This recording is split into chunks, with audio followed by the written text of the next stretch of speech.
Microphone. I think it's the point where you point it. If you come over here, it dies down. Can you tell my degree was in physics? Excellent stuff, Steve. He touched upon all sorts of ideas for libertarian action. It's the way he points. One thing that he said that I think bears repeating is when he said, it's not Steve Sheets, the libertarian, doing this.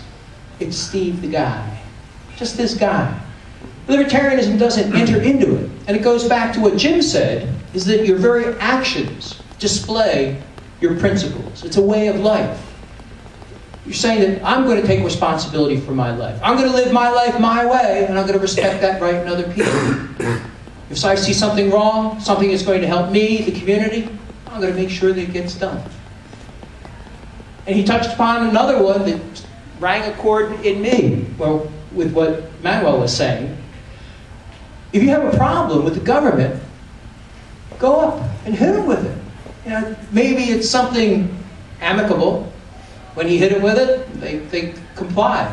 In Abington Township, I was a constant force to get them to broadcast their township meetings. They had a township channel, but it was always like PowerPoint stuff. Very, very dull. Nobody ever watched it. I said, why don't you just videotape the meetings? And they wouldn't do it. So what I did is I brought my camera in, and I started videotaping the meetings myself. In the corner, I did it for a month, 2 months, and then I put a sign on the side of my camera that said, free copies available, courtesy of the Abington Libertarians. They went ballistic! There's a court case, Hain versus the City of Reading, that says it's okay to videotape what they're doing. Commissioners would come out and complain, saying, I don't like him doing that. And I said, hey, take my tape, walk it across the hall to the TV station, plug it in, run it.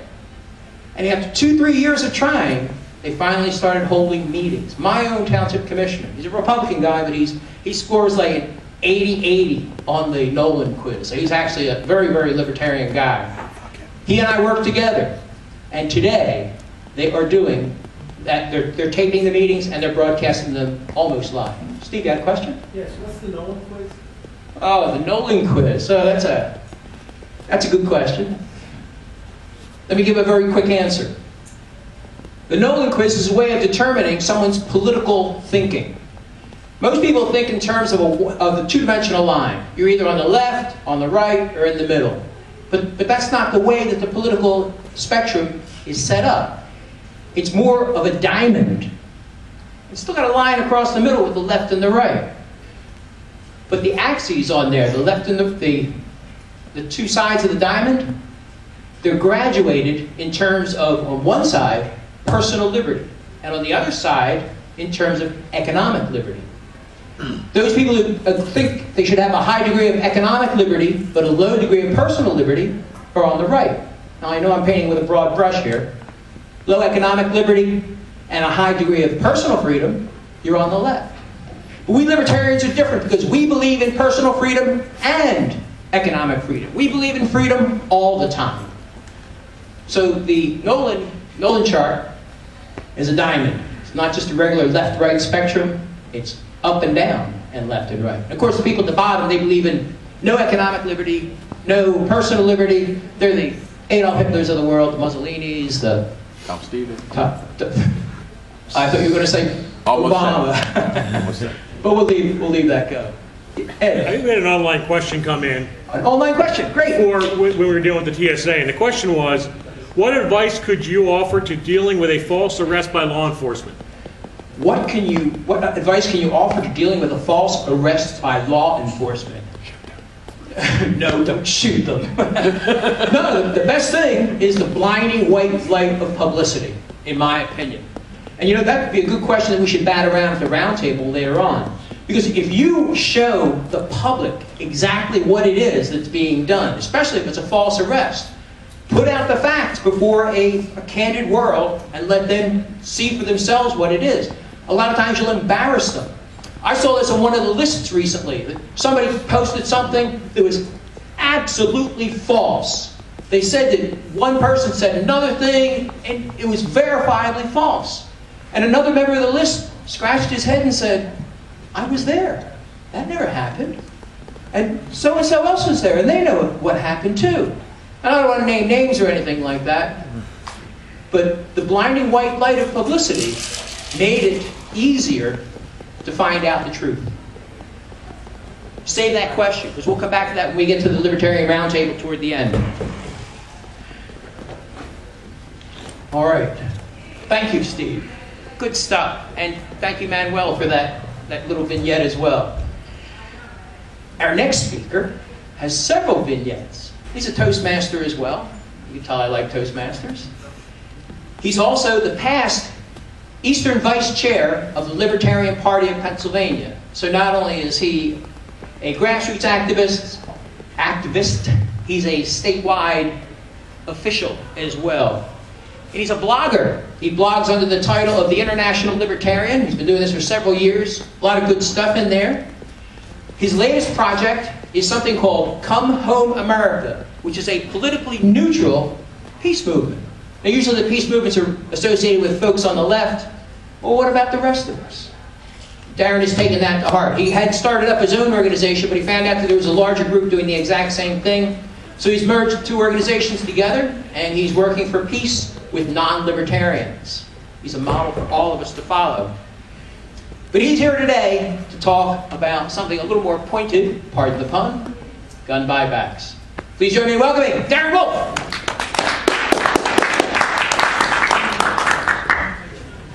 Well, thank you, Ken. You're welcome. All right. It is so good to be here among the liberty-minded after this brush with statism. There was the Bensalem, Pennsylvania gun buyback. It happened starting at 10 o'clock today. Went until about 2. I was there for almost 2 hours of it. I wish I could take some credit for really doing anything there, but the credit would actually have to go to some of our friends from York County who actually bought some guns and saved them from destruction.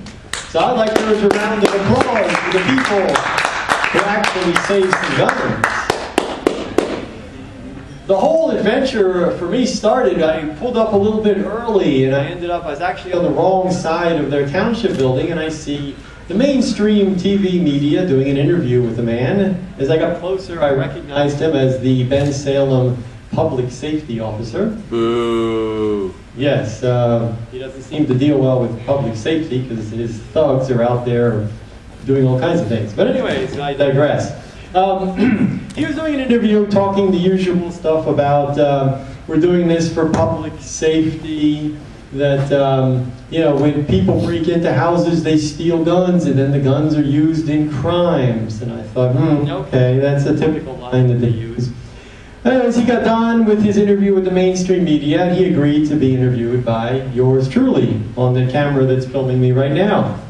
First question I asked him, well, isn't saying that people break into houses and steal guns, isn't that basically admitting that the police can't protect us from burglars? Uh-oh. Of course, his reaction was to say, well, this is the way the interview is going to go. We're done. And he walked away. Stay tuned for that interview on my pod. It was great. Anyways, this guy went off camera. He decided to have a discussion with me about the Second Amendment. And he fell back on an argument that, oh, well, the Second Amendment only applies to the militia. I guess he never heard of the Heller decision. I don't know. But that's the interesting thing. These people talk about safety. Oh, if we save one life, all of this is worth doing. He talks about the Second Amendment only applying to a militia, that it does not protect, he says, an individual right to own any kind of guns. And that underscores why they're doing this. They're not concerned with safety. They want to take our guns. They want to scare people about guns. They don't think we have a right to guns. They just want to take them.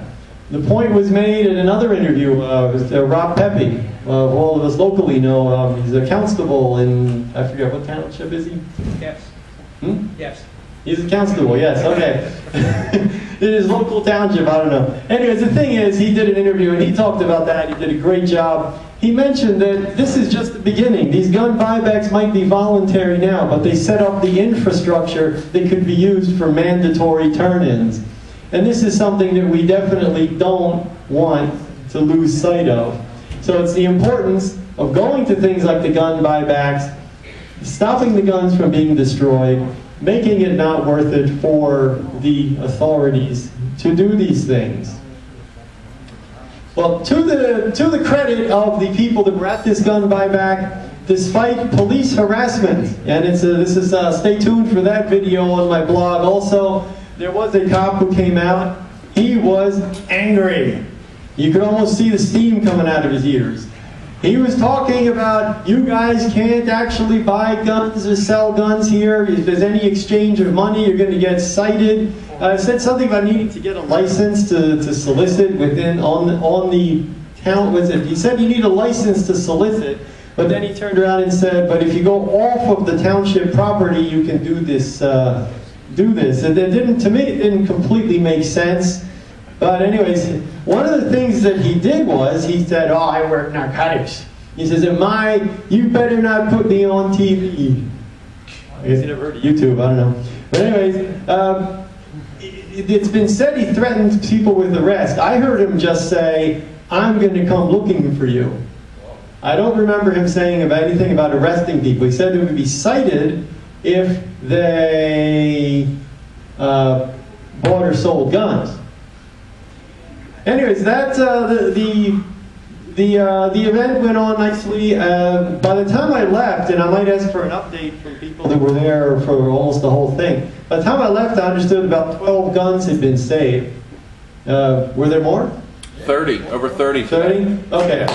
So we saved 30 guns from destruction, which is excellent. We put a little money in people's pockets, more than the cheapskates who were trying to do the gun buyback were willing to give people. And we actually had a good time in many ways. One very interesting thing was when people were walking in, and we would ask them, what kind of gun do you have? What are you turning in? And a lot of people, I mean, if not most of them, would say, oh, it's just junk. It's just, garbage. One guy had, I think it was a high-point shotgun that didn't have any of the, I gotta remember my gun terminology now, the receiver group, the internal parts. If I'm remembering my terminology properly, it's just basically the barrel, the stock, and like the case, the whole inside was just missing. Apparently they took that, I don't know. I'll give them credit for some intelligence. They did turn away a flare gun. They wouldn't give that guy any money. He tried to sell it to the people outside who also didn't want to give him any money.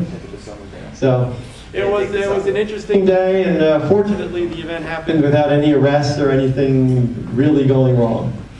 With that, I'll keep it nice and short. With that, I will end my presentation part. Open up the floor to questions or, yes?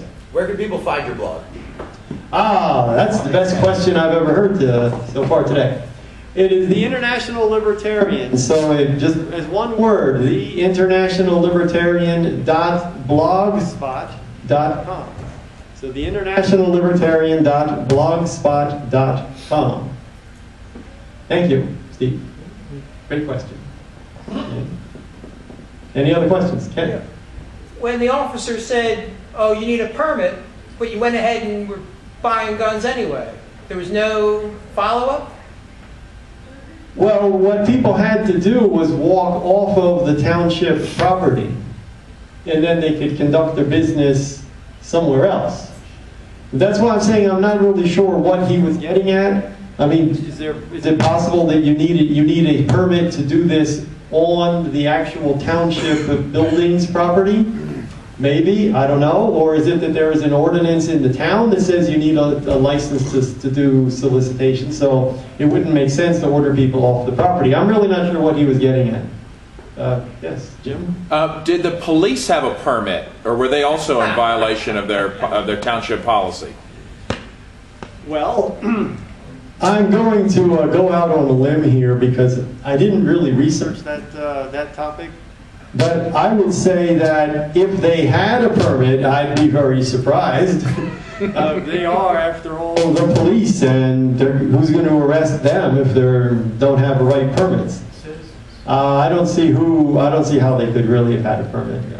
I'm sure they exempted themselves. I had the same question. Oh, okay. Say, Lefty, did you want to add anything? I'll say a couple words. Sure. So this is Lefty Pistolero. Yeah, we'll go with that. Okay.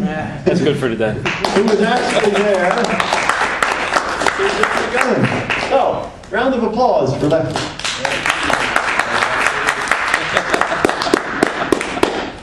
All right, I'm proud to say that 1/10 of the guns saved today are in my trunk currently.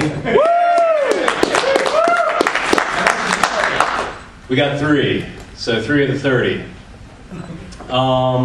Basically, everybody should be going to these. Anybody who's a libertarian and has an interest in firearms and self-defense, there are a lot of good pieces rolling through there, and people just do not know what they have. I basically auctioned off an antique shotgun, got $150 for it for a guy.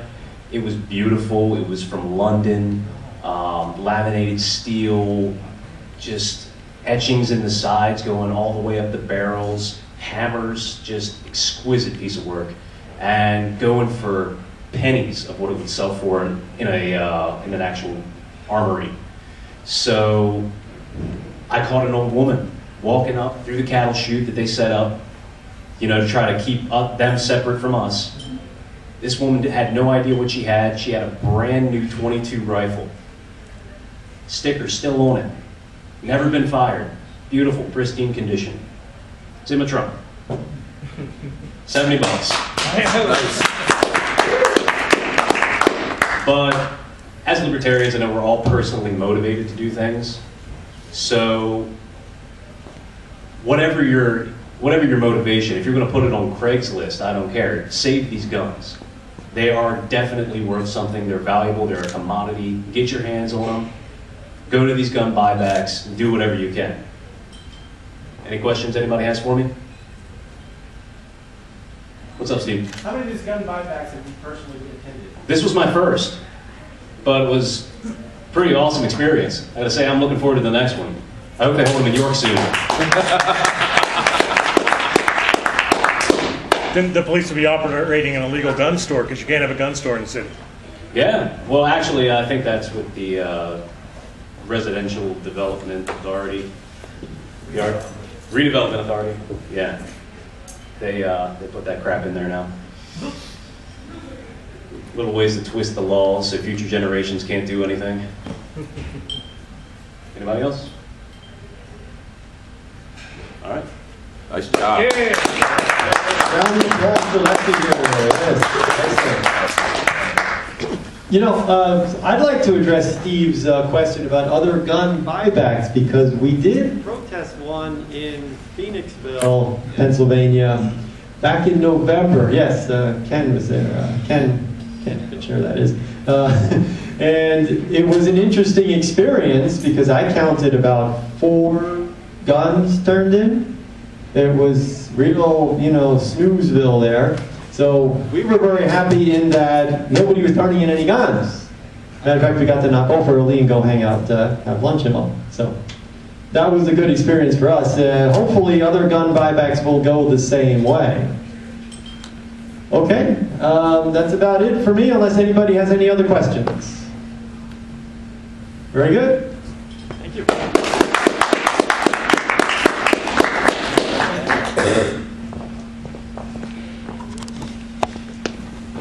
Very good.